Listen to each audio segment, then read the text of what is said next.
If this does prove to be debris from MH370, obviously it's a significant find. It is consistent, if it does prove to be debris from the plane, with the search area that we are in at the moment.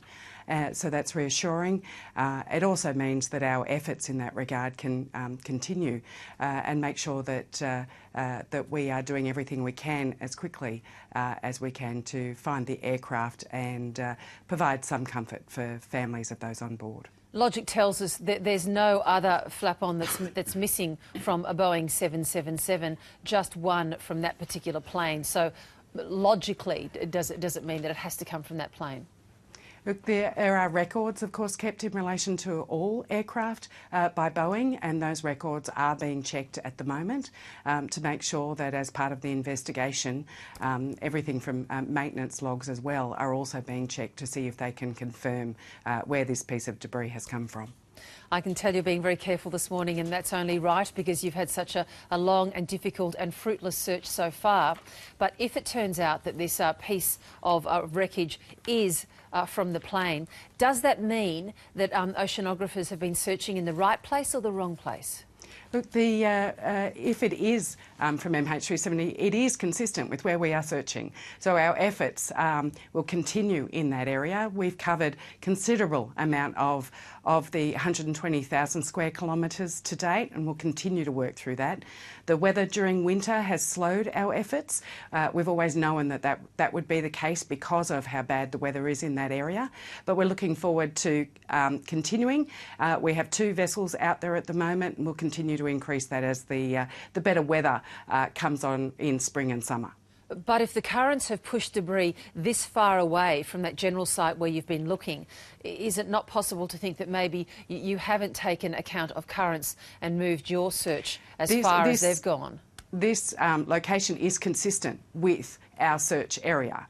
So it is in alignment. Can I just jump in there, just to clarify, when you say that, do you mean you have been searching in that area? We have been, yes. Okay. So the debris will travel a very long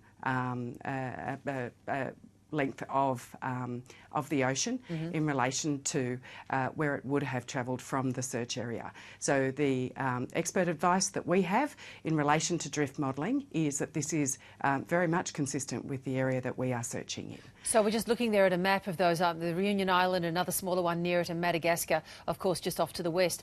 Have you had searches, have you had boots on the ground, if I can put it that way, on those islands looking for wreckage? Look, the island is in French territory, therefore French investigators are looking at that at the moment, and that's being done also with the support from various other countries as well, Malaysia, Australia, the US as well. The Malaysian investigation has been going on, of course, since the aircraft went missing last year, and the French investigators are particularly good and have all of the technical knowledge that's needed in that regard. And of course, this is an international search. The experts from around the world are all engaged in relation to making sure that they identify what this piece of debris is as quickly as possible. Of course. I guess my question went to, though, the long period of search time leading up to that. Have you had investigators there on the ground in that area before this debris was found? Debris has been being brought forward from a range of areas over the last 17 months, and no matter where that debris is located, it's provided to the appropriate investigators to consider and review.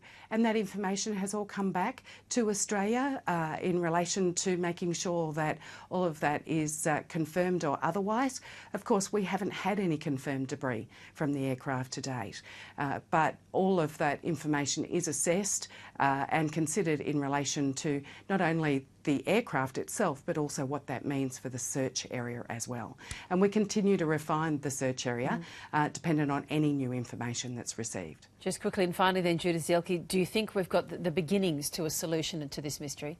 Look, I do truly hope that if this is from MH370, that it continues to provide information for the families and help us lead to finding the aircraft and giving some comfort to the families ultimately. Judith Zielke, thanks for making time for us today.